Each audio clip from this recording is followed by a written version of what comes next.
Film आई थी शाहरुख खान की बहुत साल पहले जिसका नाम था बाजीगर मूवी। उस बाजीगर मूवी को देखकर भी क्या कोई इंसान इतना बड़ा कांड कर सकता है। ज़्यादातर सुना जाता है कि दृश्यम मूवी को देख करके लोगों ने हत्याएं कर दी, लेकिन बाजीगर मूवी को देखकर भी आज की इस घटना के अंदर ऐसा कुकर्म किया जाता है, एक निर्मम हत्या की जाती है। दरअसल दोस्तों, एक बार आप सोच कर देखिए कि 40 साल का एक आदमी है और शादीशुदा है, बच्चे हैं उसके, वो भी बड़े बड़े हो रहे हैं, शादी के योग्य हैं, और वो 17 साल की लड़की के प्यार में पड़ा हुआ है।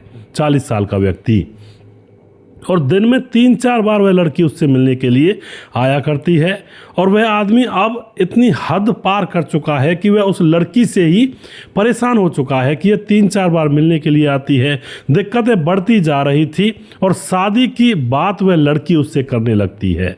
जो लड़की उसकी घर में बहू बनकर आने योग्य थी, वो उससे शादी की बात करने लगती है। लेकिन शादी की बात को तो आप जनाब छोड़िए, लड़की की डिमांड ये थी कि 3-4 बार मिलना है तो मिलना है और ज़रूर मिला करो। उसके बाद उस 40 साल के आदमी ने जो किया दोस्तों, बड़ा ही विचित्र यह वाकया है। वीडियो को पूरा ज़रूर देखिएगा, क्योंकि इन वीडियो से हमें बहुत कुछ सीखने को मिलता है कि संसार के अंदर आखिर कैसे कैसे लोग रहा करते हैं। नमस्कार, मैं हूँ सुदेश कुमार और तिरछीवाद चैनल में आपका स्वागत है। दोस्तों, यह घटना केरल का एक कोझिकोड जिला पड़ता है, जिसके अंदर ककोडी इलाका पड़ता है। उस इलाके के अंदर कामनी नाम की 17 साल की लड़की रहा करती है, और वह अपनी सहेली से मिलने के लिए दिन में कई बार चली जाया करती है। जो सहेली पास में ही रहा करती है, और घर वाले भी देखते हैं, कई बार वह कहकर जाती है कि मम्मी मैं अभी आई और अपनी सहेली के पास जा रही हूँ, और वह चली जाया करती है। 24 जनवरी का दिन था। घर से वह सहेली के घर जाने के लिए कह कर के निकली थी। सुबह से शाम हो जाती है, लेकिन वह वापस नहीं आती है। माँ को चिंता होती है। माँ जो होती है अपनी बेटी को ढूंढने लगती है। अपने पति से भी कहती है कि अभी तक नहीं आई, काम नहीं देखना, उसकी सहेली के घर गई है, क्या कर रही है, उसको बुला कर लाओ।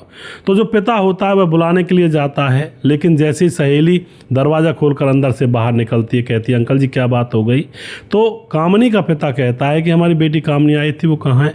सहेली कहती है नहीं बाबूजी, यहाँ पर तो आई नहीं है सुबह से क्या मेरे पास इतनी आती ही नहीं है, कभी कभार आती है, हफ्ते में 1-2 दिन। अब तो यह बात बड़ी अजीब थी, क्योंकि कामनी तो बार बार अपनी सहेली के घर जाया करती थी। दिन में 4 बार, 5 बार, 6 बार, कितनी भी बार वह जाया करती थी। और अब वही सहेली यह कह रही है कि मेरे पास तो हफ्ते में 1-आध बार आ जाती है, वो भी थोड़ी देर के लिए, मेरे पास नहीं आती। अब यहाँ से एक शक पैदा होता है माँ बाप के जहन में, और अपनी बेटी को ढूंढने लगते हैं। लेकिन बेटी का कहीं भी अता पता नहीं था। इधर उधर आस पड़ोस के लोग भी उसको ढूंढने लगते हैं। चारों तरफ भाई ये मच जाता है कि लड़की आखिर गई तो गई कहाँ। 17 साल की लड़की है, अभी तो बालक ही है, यानी कि एक तरह से बच्ची ही है। जो घर वाले होते हैं वह इधर उधर ढूंढ रहे होते हैं, लेकिन कहीं भी नहीं मिलती है। शाम हो जाती है, शाम तक खूब ढूंढा है, लेकिन फिर भी नहीं मिलती है। तो उसके बाद एक दुकान थी, उस दुकान के अंदर एक लड़की पड़ी हुई थी, मुंह से झाग निकल रहे थे। आस पड़ोस के लोग उस दुकान का शटर ऊपर की तरफ करते हैं तो देखते हैं वहाँ पर कामनी मृत पड़ी हुई है। उसकी लाश पड़ी थी, मुंह में से झाग निकल रहे थे। उसके पास एक चिट्ठी पड़ी हुई थी, लेटर, और एक चूहे मारने की दवाई वहाँ पर पड़ी हुई थी। अब तो पुलिस, जो लोग होते इकट्ठे होते, पुलिस को बुलाते हैं, माँ बाप भी वहाँ पर आ जाते हैं। माँ बाप अपनी बेटी को इस हालत में देख करके ज़ोर ज़ोर से रोने लगते हैं कि बेटी ये क्या हो गया, ये क्या हो गया। पुलिस आती है, सबसे पहले उस लेटर को अपने काबू में लेती है, और चूहे मारने वाली जो दवाई थी उसको अपने फॉरेंसिक लैब के लिए तैयार कर लेती है, और उस लाश को उठाती है पुलिस और उसको पोस्टमार्टम के लिए भेजती है। शिनाख्त उसकी हो ही चुकी थी, वह कामनी थी, 17 साल की, पड़ोस में ही रहने वाली। अब तो दोस्तों यहाँ पर क्या होता है, जो पुलिस होती है उस लेटर को दिखाती है माँ बाप को कि क्या ये लेटर तुम्हारी बेटी ने लिखा है। तो माँ बाप कहते हैं, पहले तो पढ़ते हैं। उस लेटर में लिखा हुआ था कि मम्मी पापा, मुझे इस दुनिया में अब अच्छा नहीं लगता और मैं आप सभी लोगों को छोड़कर इस दुनिया से जा रही हूँ। लेकिन माँ बाप जैसे लेटर को पढ़ते हैं तो तुरंत कहने लगते हैं कि नहीं, हमारी बेटी ऐसा कर ही नहीं सकती। उसको किस बात का दुख था, वह तो बड़ी खुश थी, खुश मिजाज थी, और हर चीज़ की हम पूर्ति किया करते थे। उसको कौन सा दुख हो गया जो वह इस दुनिया को छोड़कर चली गई और चूहे मारने की दवाई खा ली। माँ बाप विरोध कर रहे थे, लेकिन पुलिस वाले ये कह रहे थे कि ऐसा होता है जी, बच्चों के अंतर मन में कई बार घुटन पैदा होती है, तो वो ऐसा कांड कांड कर लेते हैं। लेकिन माँ बाप अपनी बात पर अड़े हुए थे। पुलिस वाले कहते हैं कि आप अड़ने की कोई ज़रूरत ही नहीं है, पोस्टमार्टम के लिए लाश भेजिए, वहाँ से सारा कुछ मामला खुल जाएगा। अगर कोई मामला ऐसा वैसा और है तो वो भी पता लग जाएगा, आप चिंता मत करिए। तो माँ बाप को शांत किया जाता है, लेकिन माँ बाप का रो रो कर बहुत बुरा हाल हो जाता है। अब जो पुलिस होती है वह कार्रवाई करती है, वह लेटर होता है, उसकी राइटिंग को मैच करवाया जाता है तो वह सेम मिलती है, यानी कि लड़की ने ही अपने हाथ से वह लेटर, वह चिट्ठी लिखी थी। अब तो यहाँ पर ये एक जो सकता है तो पूरा हो गया, भाई लड़की ने खुद ने चिट्ठी लिखी थी। अब दूसरी बात ये थी कि पोस्टमार्टम रिपोर्ट में निकल कर क्या आता है। तो पोस्टमार्टम रिपोर्ट आती है तो पता चलता है कि चूहे मारने की दवाई खाई है इसने, मगर दोस्तों साथ में इसका किसी ने गला दबाया है और तब इसकी हत्या हुई है। यानी कि चूहे मारने की दवाई से नहीं मरी थी, इसका किसी ने गला दबाया और तब इसकी हत्या हुई है। अब तो दोस्तों उसके बाद पुलिस एक्शन में आ जाती है कि भाई ये तो हत्या का मामला है, इसने लेटर पता नहीं कैसे लिखा है, इसने क्या किस दबाव में आकर लिखा है। तो पुलिस इस लड़की की कॉल डिटेल्स खंगालने लगती है। कॉल डिटेल्स जब खंगाली जाती है तो उसमें एक नंबर आता है, वहीं जहाँ पर लाश मिली थी उसी दुकान की बगल वाली दुकान में एक वैसाखन नाम का 40 साल का व्यक्ति मोटरसाइकिल की रिपेयरिंग का काम किया करता था। उसका नंबर उसके मोबाइल से मिलता है और बार बार इस पर यह फ़ोन किया करती, दिन में 8-8, 6-6, 10-10 बार फ़ोन किया करती थी और काफ़ी दिनों से यह प्रोग्राम चल रहा था। अब तो एकदम से विशाखन को उठा लिया जाता है। विशाखन 40 साल उसकी उम्र थी, शादीशुदा था, मोटरसाइकिल वगैरह की रिपेयरिंग की दुकान किया करता था। उसके 2 बच्चे भी थे और दोनों शादी के योग्य हो रहे थे। उस लड़की से भी बड़े बच्चे थे और शादी होने वाली थी, उनकी कहीं रिश्ता भी देखा हुआ था। विशाखन को उठाया जाता है और उससे सख्ती से पूछताछ की जाती है। पहले तो वह गुमराह करता है, जी मैं ऐसा क्यों करूँगा, यह तो मेरी बेटी समान थी, मैं इसको क्यों मारूंगा। लेकिन पुलिस के डंडे के सामने सारे जितने भी कोई भी अपराधी है, चाहे कितना भी कठोर है, वो भी बोलने लगता है। तो यह भी अब पुलिस के सामने, पुलिस के डंडे के सामने अपनी जवान तोते की तरह पटर पटर बोलने लगता है। कहता है कि हाँ जी मैंने ये सब कुछ किया है। पुलिस पूछती है क्यों किया तुमने, पूरा राज बताओ। तो ये सारी कहानी पुलिस को बताता है। ये बताता है कि मैं जैसे दुकान पर रहा करता, अपना काम किया करता, तो 2 साल पहले की बात है जब लड़की 15 साल की थी, तब यह लड़की मेरी दुकान के सामने से गुजरा करती तो मैं इसको बुला लिया करता, कोई टॉफ़ी चॉकलेट वगैरह दे दिया करता, यह खुश हो जाया करती और फिर धीरे धीरे इस लड़की को मैं अपने प्यार के झांसे में फंसा लेता हूं और फिर इस पड़ोस की दुकान में ले जा कर के उसके साथ मैं संबंध बनाने लगता हूं। और अब तो उस लड़की को भी अच्छा लगने लगता है, रोज़ उसे पैसे वगैरह भी दे दिया करता और लड़की स्कूल से आज से जाते वक्त मेरे साथ इस कमरे के अंदर, इस दुकान के अंदर आ जाया करती और हम दोनों संबंध बना लिया करते। इस तरह से 2 साल तक चलता रहा और 2 साल गुजरने के बाद दोस्तों अब अच्छी दोस्ती हो गई थी इन दोनों के बीच में और जो लड़की थी उसको फंसा भी लिया था वैसाखन ने। मगर दोस्तों अब जो कामनी नाम की लड़की होती है उसको अंतर्मन से इस वैसाखन से प्यार हो जाता है। वह समझने लगती है कि उसका यही सब कुछ है, उसका पति भी यही बनना चाहिए। और अब जो लड़की होती है कामनी, वैसाखन के सामने शादी की शर्त रख देती है कि मैं तुमसे ही शादी करूंगी, किसी और से मैं शादी नहीं करूंगी। यह बात सुनते ही वैसाखन के तो पाँव के नीचे से ज़मीन निकल जाती है, क्योंकि यह तो मेरी बच्चों से भी छोटी है, इसके साथ में शादी आखिर कैसे कर सकता हूँ, लोग क्या कहेंगे, मेरे ऊपर तो जगहसाई होगी। यह तुरंत मना कर देता है कि देखो जो कुछ चल रहा है वो चलने दो, शादी मैं नहीं कर सकता, देखो मैं तुमसे कितना बड़ा हूँ, तुम्हारे पापा के बराबर का हूँ। लेकिन लड़की नहीं मानती है, कहती है मुझे तुमसे ही शादी करनी है और तुम्हारे बगैर मैं रह नहीं सकती, और या तो तुम शादी करो वरना फिर मैं इस दुनिया को छोड़कर चली जाऊंगी।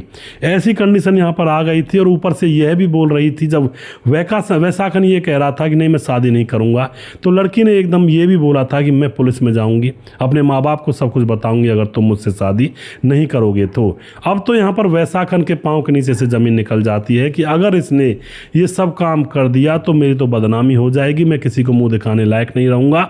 और फिर अब ये एक नई चाल चलता है। वैसाखन कहता है कि देखो कामनी, मैं भी तुमसे शादी नहीं कर सकता क्योंकि मेरे साथ मजबूरियाँ हैं, हम दोनों साथ जी तो ना सके लेकिन साथ मर तो सकते हैं, ऐसा झांसे में देता है। और लड़की इसकी इतनी ज़्यादा दीवानी हो चुकी थी, वह एकदम से तैयार हो जाती है कि ठीक है, और मैंने भी फिल्म में देखा है दोनों साथ इस दुनिया को छोड़कर जाते हुए लोगों को। तो उसके बाद लड़की तैयार हो जाती है। वैसाखन ने पूरी प्लानिंग कर ली थी और प्लानिंग किससे की थी, इसने बाजीगर मूवी देखी थी शाहरुख खान की, जिसमें हीरो हीरोइन से चिट्ठी लिखवाता है और उसको जहर खिलाकर उसकी हत्या कर देता है, उसको मार देता, मरने पर मजबूर कर देता है और उसके बाद वह खुद नहीं खाता जहर। ऐसा ही कांड यहाँ पर होने वाला था। इसने चूहे मारने की दवाई को शीशी में घोला और गिलास में डाल दिया पानी में और थोड़ा सा उसको घोल दिया आधी शीशी, और आधी शीशी का बोला इसको मैं खा लूँगा, और इससे कहा इसके हाथ में दे दिया गिलास। अब ये लड़की उसको जहर को देखने लगती है और इसकी तरफ देखने लगती है। तभी यह कहता है क्या डर गई, बस निकल गई प्यार की हेकड़ी। इतने में लड़की कहती है नहीं मैं डरती नहीं हूँ, मैं तुमसे बहुत प्यार करती हूँ, और वह एक घूंट में उस सारे जहर को पी जाती है। और उसके बाद दोस्तों वह कहती है कि अब तुम पियो। लेकिन अब ये कहाँ पीने वाला था, इसने तो धोखा दिया था। ये बिल्कुल मना कर देता है कि नहीं मैं तुम्हें इतना पागल दिख रहा हूँ, मैं अपनी जान दूंगा, और वह उसको नहीं पीता है। अब तो यहाँ पर लड़की को बड़ी लगता है कि मेरे साथ धोखा हुआ है, वह बाहर भागने लगती है। लेकिन दोस्तों वह कहती है कि मैं सबको बताऊंगी जा करके, और तुमने मेरी जान ले ली। उसके बाद वह उसकी चोटी पकड़कर उसको पीछे घसीट लेता है और फिर उसके गले को दबा देता है हाथों से और उसकी हत्या कर देता है। दोस्तों इससे पहले जब ये प्रेम प्रसंग के वादे चल रहे थे तो लड़की से वह चिट्ठी लिखवाता है कि अपने घर वालों को लिख दो कि मैं इस दुनिया से मेरा मन भर गया है, मैं इस दुनिया में नहीं रहना चाहती।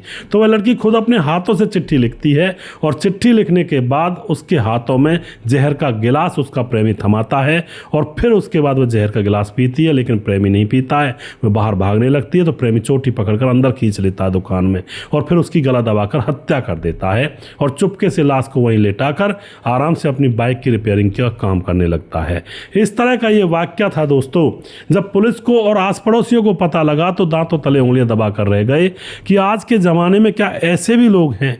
इसको इतनी शर्म नहीं आई कि ये लड़की 15-16 साल की है जब इसने प्यार शुरू किया था, इसके साथ ऐसा काम करना चाहिए। इसको इसको इतनी भी शर्म नहीं आई। यह बिल्कुल पूरी तरह से जलील आदमी था जिसने ऐसा को कृत्य किया, और ऊपर से वो लड़की जो कि भावनाओं में बहकर प्यार के झूठे बहाव में बह करके यहाँ पर इस दुनिया को छोड़कर ही विदा हो गई। आप क्या कहना चाहोगे दोस्तों इस कहानी के बारे में? और मैं बार बार यही कहता हूँ भैया, अपने घर की महिलाओं को, बहू बेटियों को बाहर अकेला ना छोड़ें और ये ना समझें कि भाई अगला आदमी उम्र दराज है और हमारी तो बच्चियां हैं, इसके अंकल के साथ खेल लेंगी, यहाँ पर रह लेंगी, हम कोई काम कराते हैं। भैया ना, बिल्कुल ना, बहुत गलत बात है।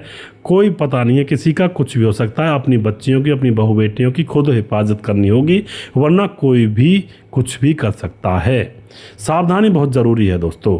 आप जो भी कुछ कहना चाहते हैं अपनी राय लिख सकते हैं। वीडियो के लास्ट में कुछ भाइयों के नाम लेना चाहूँगा जो हमारे वीडियोस को देखते हैं और हमें खूब सपोर्ट करते हैं। हमारे साथ हैं राम बहादुर सिंह, रायगढ़ छत्तीसगढ़ से कमेंट करते हैं, बहुत बहुत धन्यवाद करते हैं जी। राम थापा नेपाल से, सैफुल मलिक कमेंट करते हैं। परवीन चौधरी राजस्थान से लेकिन फिलहाल बेंगलुरु में रहते हैं। उसके बाद कालीचरण उड़ीसा से रहने वाले लेकिन फिलहाल गोवा में रहते हैं। रवि प्रकाश कमेंट करते हैं। शौकत अली दिल्ली से कमेंट करते हैं। रामलाल कुशवाहा जिला विदिशा पुरानिया बिहार से कमेंट करते हैं।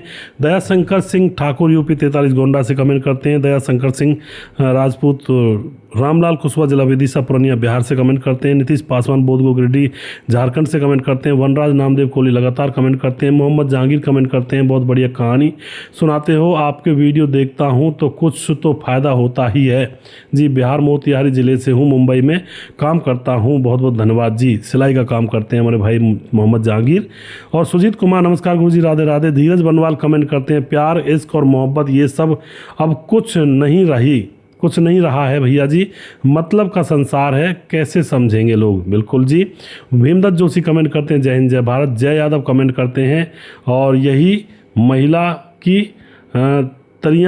त्रिया चरित्र है भाई साहब जी, बिल्कुल जी। उसके बाद सैयद शहादत अली कमेंट करते हैं, भाई आप ऐसे ही अच्छी अच्छी कहानियाँ लेकर सुनाते रहो और अच्छा लगता है, बहुत बहुत धन्यवाद जी। रतनलाल शर्मा कमेंट करते हैं, नमस्कार भाई साहब, आपकी कहानी बहुत अच्छी लगती है, बहुत बहुत धन्यवाद जी। बाबू कुमार कमेंट करते हैं, स्वपन डे हैं।